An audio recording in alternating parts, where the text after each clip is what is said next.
ഇനി ഞാൻ മതമേലധ്യക്ഷന്മാരുടെ മേടയിൽ പോകും. 2016 വി.ഡി. സതീശന്റെ നിർണായകമായ ഒരു പ്രസ്താവന ഉണ്ടായിരുന്നു. അദ്ദേഹം അന്ന് പറഞ്ഞത്, ഞാൻ ഒരു കാരണവശാലും ഏതെങ്കിലും ഒരു മത നേതാവിന്റെ മുന്നിൽ തല കുനിക്കില്ല എന്നായിരുന്നു. മാത്രമല്ല, ഞാൻ ആകെ തലകുനിക്കുന്നത് പൊതുജനങ്ങൾക്ക് മുന്നിൽ മാത്രമായിരിക്കുമെന്നും 2016 പ്രസംഗത്തിൽ വി.ഡി. സതീശൻ പറഞ്ഞിരുന്നു. ആ പ്രസംഗം കേൾക്കാം. ഇവിടെ കോൺഗ്രസ് സ്ഥാനാർത്ഥി പി.ടി. തോമസ് വേണ്ട, ഇവിടെ ഫ്രാൻസിസ് ജോർജ് മതി. അപ്പൊ ഞാൻ AICC സെക്രട്ടറിയാണ്. അപ്പൊ ഞാൻ പറഞ്ഞു, ബിഷപ്പ് അങ്ങനെ പറയല്ലേ, അത് നമ്മൾ കോൺഗ്രസ് KPC അല്ലേ തീരുമാനിക്കുന്നത്. തൊടുപുഴ പള്ളിയിലെ മൂലമറ്റം പള്ളിയിലെ വികാരിയച്ഛനെ KPC എക്സിക്യൂട്ടീവ് കൂടി തീരുമാനിക്കാൻ പറ്റുമോ? പറ്റൂലല്ലോ. അത് പിതാവ് തീരുമാനിക്കേണ്ട, പിതാവ് അതും തീരുമാനിക്കുക, ഞങ്ങൾ ഇതും തീരുമാനിക്കുക. ആവശ്യമില്ലാത്ത കാര്യത്തിൽ ഇടപെടുന്നത് പറയണ്ടേ? ഞാനല്ലാതെ ആരെങ്കിലും പറഞ്ഞോ? ഞാൻ പറയും. എന്നാൽ ഈ നിലപാടിന് ഘടക വിരുദ്ധമായ നിലപാടാണ് സത്യപ്രതിജ്ഞ ചെയ്തതിനു ശേഷം വി.ഡി. സതീശൻ സ്വീകരിച്ചത്. വി.ഡി. സതീശൻ നേരെ പോയത് തിരുവനന്തപുരത്തെ വെള്ളയമ്പലത്തുള്ള ലത്തീൻ സഭ ആസ്ഥാനത്തേക്കാണ്. എന്തിനാണ് അദ്ദേഹം അവിടെ പോയത്? അതിന്റെ പശ്ചാത്തലം എന്താണ് എന്ന് നമുക്ക് പരിശോധിക്കാം. ലത്തീൻ സഭ വി.ഡി. സതീശൻ മന്ത്രിസഭയുടെ സത്യപ്രതിജ്ഞ ചടങ്ങ് ബഹിഷ്കരിച്ചിരുന്നു. തങ്ങൾക്ക് അർഹമായ പ്രാതിനിധ്യം മന്ത്രിസഭയിൽ ലഭിച്ചില്ല എന്ന് പറഞ്ഞുകൊണ്ടായിരുന്നു ഈ ബഹിഷ്കരണം. സ്ഥാനാർത്ഥികളെ തീരുമാനിച്ചപ്പോൾ തന്നെ ലത്തീൻ സഭ കോവളം MLA M. വിൻസെന്റിന്റെ പേരാണ് നിർദ്ദേശിച്ചത്. തങ്ങൾക്ക് M. വിൻസെന്റിന്റെ ഒരു പ്രാതിനിധ്യം മന്ത്രിസഭയിൽ വേണം എന്നുള്ള നിലപാട് ലത്തീൻ സഭ പറഞ്ഞിരുന്നു. എന്നാൽ മന്ത്രിമാരെ തീരുമാനിച്ചപ്പോൾ കോൺഗ്രസിൽ നിന്ന് ഒരു ലത്തീൻ പ്രതിനിധി ഉണ്ടായിരുന്നില്ല. അതിന്റെ പേരിലാണ് ലത്തീൻ സഭാ നേതൃത്വം സത്യപ്രതിജ്ഞ ചടങ്ങ് ബഹിഷ്കരിച്ചത്. ആ അപകടം മണത്താണ് സതീശൻ ഉടനടി ഓടിയെത്തി വികാരി ജനറൽ അടക്കമുള്ളവരെ കണ്ടത്. Archbishop doctor Thomas J നെറ്റോയുമായി അദ്ദേഹം ദീർഘമായി സംസാരിച്ചത്, പ്രശ്നങ്ങൾ പരിഹരിക്കാം എന്ന് പറഞ്ഞത്. അങ്ങനെ 2016 വി.ഡി. സതീശൻ എടുത്ത നിലപാടിന് ഘടകവിരുദ്ധമായിട്ടുള്ള നിലപാടാണ് അദ്ദേഹം സത്യപ്രതിജ്ഞ ചെയ്ത് അധികാരമേറ്റതിന് ശേഷം നമുക്ക് കാണാനാവുക. അതായത് മത മേലധ്യക്ഷന്മാരെ കാണാനായി അവരുടെ മേടയിലേക്ക് ഓടിച്ചെല്ലുക എന്നുള്ള നിലപാട് സ്വീകരിക്കുന്ന ഒരു സതീശനെയാണ് നമുക്ക് കാണാൻ കഴിയുന്നത്. ലത്തീൻ സഭ പറഞ്ഞിരിക്കുന്നത്, ഞങ്ങൾക്ക് കൃത്യമായ പ്രാതിനിധ്യം വേണം, അതും ഫിഷറീസ് വകുപ്പ് തന്നെ വേണം. തീരദേശ ജനതയുടെ വികാരം മനസ്സിലാക്കുന്ന ഒരു മന്ത്രിയെ ഞങ്ങൾക്ക് കിട്ടിയേ മതിയാവുകയുള്ളൂ എന്നാണ് ലത്തീൻ സഭ കട്ടായം പറഞ്ഞത്. ഈ പറഞ്ഞിരിക്കുന്ന മന്ത്രിയുടെ കാര്യം പറയുമ്പോൾ ഞങ്ങൾ പറയാൻ ശ്രമിച്ച ഒരു ഇതാണ്, സംസ്ഥാനത്തെ ഒരു വിഭാഗത്തിന്റെ അല്ലെങ്കിൽ ഒരു മേഖലയുടെ വികസനം സംബന്ധിച്ച് വ്യക്തത കൊടുക്കാനാണ്. പക്ഷേ പല മന്ത്രിമാർക്ക് ഈ കടലെന്താണെന്നറിയില്ല, കടലിൻ്റെ ഒഴുക്ക് എങ്ങനെയാണെന്ന് അറിയത്തില്ല. ഈ മുതലപ്പുഴയിൽ 86ഓളം മത്സ്യത്തൊഴിലാളികൾ മരിക്കാൻ കാരണം ഈ ഭരണചക്രത്തിലിരിക്കുന്ന ആളുകൾക്ക് കടലിൻ്റെ ഒഴുക്കറിയത്തില്ല, ഈ കടൽ മണ്ണിൻ്റെ ഒഴുക്കറിയത്തില്ല, ഈ മണ്ണ് പോർട്ടിനകത്ത് എങ്ങനെ അടിയുന്നു എന്ന കാര്യം അറിയത്തില്ല. അപ്പം അത്തരം കാര്യങ്ങളിലൊക്കെ കൂടുതൽ ശ്രദ്ധ പതിപ്പിക്കാൻ ആളുകളായിരിക്കണം. ഈ വിഷയങ്ങളൊക്കെ കൃത്യമായി അറിഞ്ഞ് അതിന്മേൽ നല്ല തക്കതായ പരിഹാരം നൽകാനുള്ള ആളുകളായിരിക്കണം. കാരണം ഈ മുതലപ്പുഴയെ സംബന്ധിച്ച് ധാരാളം ലക്ഷക്കണക്കിന് രൂപ 3 പഠനങ്ങൾക്കായിട്ട് ഏറ്റവും അവസാനം വന്നിരിക്കുന്ന CWPRS പൂനെയുടെ പഠനമാണ്. ഞങ്ങളുമായിട്ട് ഇവിടുത്തെ പൊതുജനങ്ങളുമായിട്ടൊന്ന് ചർച്ച ചെയ്യാൻ പറ്റുന്നപ്പോൾ വലിയ നിയമങ്ങളാണ് പറയുന്നത്. ഇത് ദേശസുരക്ഷയുടെ കാര്യമാണ്.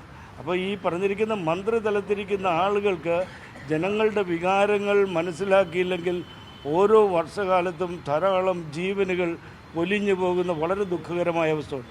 അതൊക്കെ മാറ്റിയെടുക്കാനായിട്ട് തീർച്ചയായിട്ടും ഈ മത്സ്യമേഖലയുടെയും മത്സ്യത്തൊഴിലാളികളുടെയും ഒക്കെ മനസ്സും വികാരവും ഒക്കെ ഉൾക്കൊള്ളാനും അറിയാനും സാധിക്കുന്ന ആളുകളായിരിക്കണം മന്ത്രിസഭയിൽ ഈ വിഭാഗം കൈകാര്യം ചെയ്യേണ്ടതെന്ന് ഞങ്ങൾ ശ്രദ്ധപ്പെടുത്തി.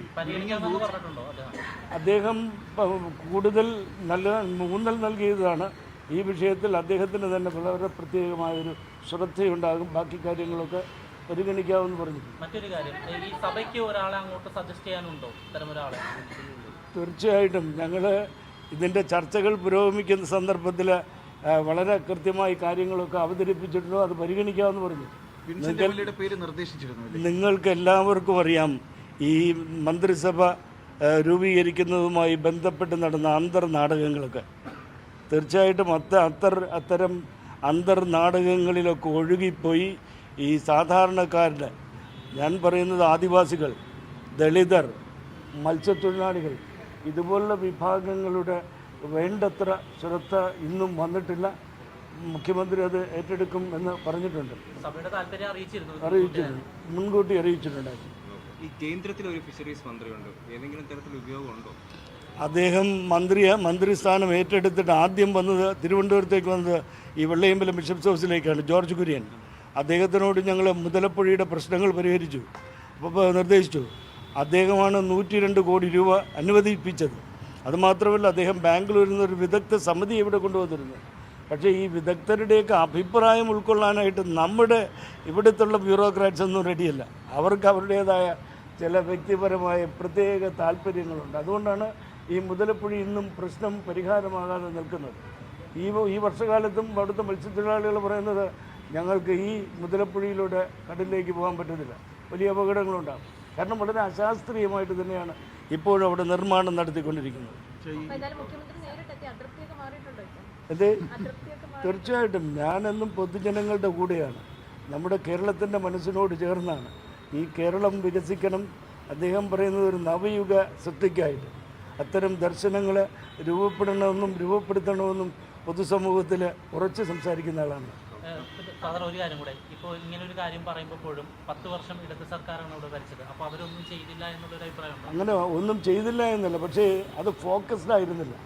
ഇപ്പോൾ ഒരു വിഷയം പറയുകയാണെങ്കിൽ വിഴിഞ്ഞം ആ പോർട്ടുമായി ബന്ധപ്പെട്ട്, അന്താരാഷ്ട്ര പോർട്ടുമായി ബന്ധപ്പെട്ട് ഈ തീരവും 300-ലേറെ വീടുകളും നഷ്ടപ്പെട്ടത് വെറും കാലാവസ്ഥ വ്യതിയാനമാണ് എന്ന് പറഞ്ഞു കഴിഞ്ഞാൽ അതൊക്കെ മനുഷ്യരെയൊക്കെ പറ്റിക്കാവുന്ന ഒരു സമീപനമാണ്.